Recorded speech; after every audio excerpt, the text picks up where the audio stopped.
Ayan, so nagpunta muna kami ng Robinsons Magnolia habang nag-uubos ng oras dahil gabi pa nga ang flight namin, 7:40 PM pa. So si Ate Natnat parang di siya natutuwa dahil naiipit daw siya ni Ching Ching. Tapos ito na nga, nasa airport na kami, yung asawa ko mag-video daw kami gamit yung 360 camera niya. And then natatawa talaga ako dahil video daw kami, ang dami nakatingin na tao. Tapos ito nga pala kami sa business class, may naghatid sa amin. And pagpapunta ka ng Bangkok, Thailand na aeroplano, sasakay ka muna ng bus, parang sa Boracay lang no. Nakakalungkot kasi ganito naman yung itsura ng business class namin. Yung iba kasing business class guys, maganda talaga, yung parang mga capsule ganun. Nasaan si Natnat?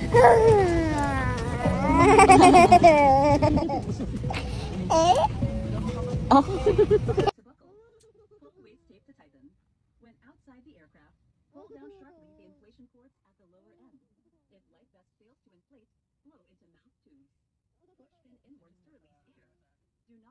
Ayan, so naglolokohan na naman yung mag-ama ko. Ganyan yung banding niyan dalawa. Tapos ito na nga, may food kami dito and libreng pa-tablet. Paano run daw. Ayan yung food namin. And after that, ayan, nandito na nga kami sa Bangkok. Welcome sa Wadika.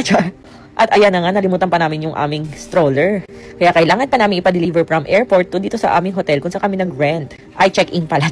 At ayan si Ching Ching, napaka-behave. Nakasakay din siya sa airwheel para hindi mapagod magbuhat si Ate Dayan. Yung asawa ko, kala mo OFW kasi siya yung naghahanap nung sasakyan namin na private na van. Ayan, tapos hinahanap namin. At ayan na nga ang van namin. Grabe, kumikinang-kinang talaga siya. Pagsakay mo, para kang nasa outer space. Tapos kahit nagbe-video ako, guys, buhat ko talaga si Ching Ching. Napakabigat, hinihingal na si Buntis. Kasi si Ate Diana nagbubuhat ng mga cart. Mga luggage. So, ayan na nga. Ayan, ang dami pang available na upuan. Pero kami lang kasi nga private. Tingnan nyo yung driver, guys, nasa right side. Ang kulit lang. So, may pa-welcome drinks sila dito sa Move and Pick. 5-star hotel nga pala to. Ay, yung mag-ama ko, tuwan-tuwan, naglalaro-laro sila habang nag-iintay, habang nag-check-in si Buntis. Nakakatuwang pagmasdan, diba? Ito yung tunay na kayamanan sa mundo. Ang makita masaya, ang pamilya. Tingnan nyo naman, guys. Oh, nakakatuwa talaga. Kaya lalo ako nai-inlove sa aking mister. Ay! Ayan, tingnan nyo naman, guys. Ang saya-saya na mag-ama ko. Ano yan, at wag ka maingay, nagbo-voice over si mami. Char, dito ka sa tabi ni mami, dali. Lagi na lang talaga yung nagsasalita kapag ako ay nag-voice over. Salita ka, sawadi ka. Sawadi ka. Ayan, sabi nila, sawadi ka daw. So, papunta na kami sa room namin. Grabe, napakaganda dito. So, yung room nga namin, sobrang laki pala nung nabook ni Buntis. Tingnan nyo naman, guys, parang kasya ang 50 packs, char.